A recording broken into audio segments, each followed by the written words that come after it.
Welcome to The Explainer. We're going to start with a pretty simple question. What gave money its value before we all just kind of decided it had value? Well, for nearly a century, the answer was gold. This is the story of the gold standard, a system built on trust that created a global economy. And believe me, its collapse still shapes our world today.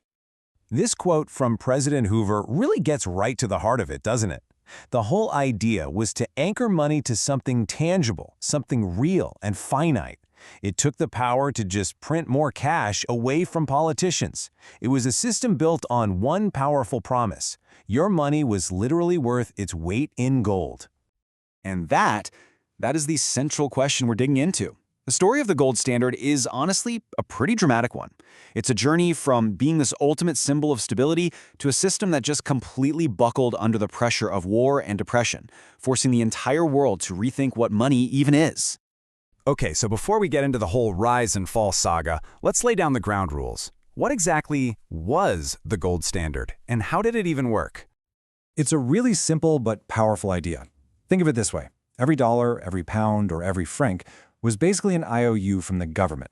In theory, you could walk right into a bank, hand over your paper money, and get a guaranteed amount of physical gold in return.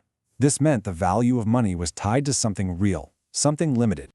Now contrast that with the system we all live with today. The value of our money isn't tied to some physical vault full of gold bars. Nope, it's based on a government's decree, or fiat, and really our collective trust that it'll be accepted as payment. Its value comes from faith in the system itself.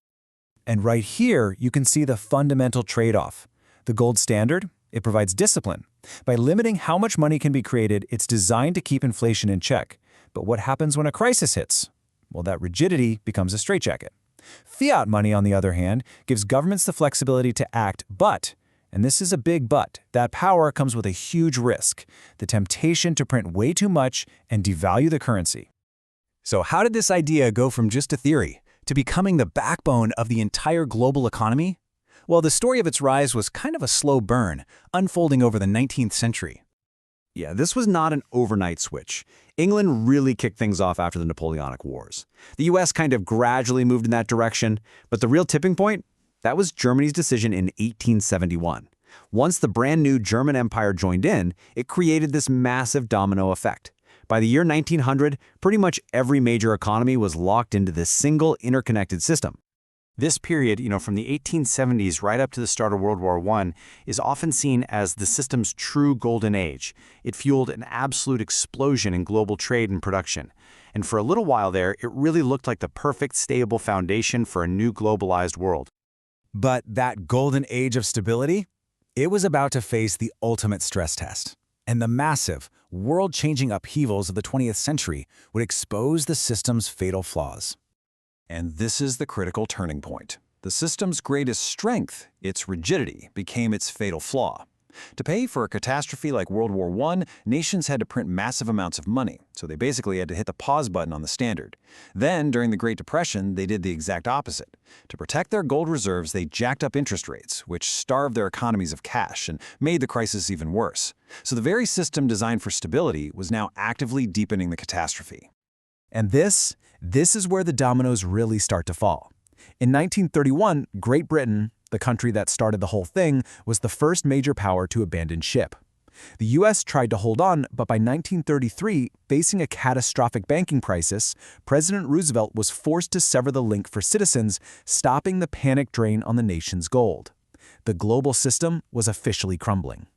So after the utter devastation of World War II, the world's leaders got together and tried to put the pieces back together again. They created this new hybrid version of the gold standard. But this new system, it had a fatal flaw baked right in from the very beginning. This was the Bretton Woods system, and it was a pretty clever workaround, actually. Instead of every single currency being convertible to gold, every currency was instead pegged to the US dollar. Only the dollar itself was still convertible to gold, at a fixed rate of $35 an ounce. So, in effect, the US dollar became the new anchor for the entire global economy. So, why the dollar? I mean, this number says it all. Coming out of World War II, with Europe basically in ruins, the United States held an incredible 75% of the world's monetary gold. It was, quite literally, the only country left with enough gold in its vaults to anchor the whole system. But this system was under immense strain. The U.S. was printing a lot of money to fund the Vietnam War and huge social programs, and that caused inflation. Other countries, they started getting nervous, and they began showing up to exchange their dollars for gold, which was their right under the agreement. Fearing a full-blown run on its gold reserves, President Nixon made a stunning move in August 1971. He unilaterally closed the gold window, ending the dollar's convertibility. In a single moment, the last remnant of the gold standard was just gone. That decision back in 1971 thrust the entire world into the fully fiat system we live in today. So, what's the legacy of this abandoned standard? What did it leave behind? Well, the debate over the gold standard is still going strong today. You've got proponents who just love the discipline it imposes. They argue it prevents governments from printing money recklessly and causing runaway inflation. But then you have critics who say its inflexibility is a fatal flaw. It constrains economic growth to how fast we can dig gold out of the ground and leaves governments totally helpless in a major crisis. Now get ready for a truly mind-bending statistic. Roughly half, that's 50%, of all the gold ever mined in human history was pulled from the ground after 1971. Just let that sink in for a second. We abandoned the gold standard because its supply was too rigid and couldn't keep up, and then we found most of the gold. It's really the ultimate proof of how disconnected the random discovery of a shiny metal is from the real needs of a modern economy. And this brings us to our final point. Today, no country backs its currency with gold. Yet, central banks are still hoarding tons of it. Investors still flock to it whenever there's a crisis. So as we enter this new age of purely digital money and cryptocurrencies, which some people even call digital gold, we're left with a really fascinating question. Is this ancient metal story in finance truly over, or is it just waiting for its next chapter?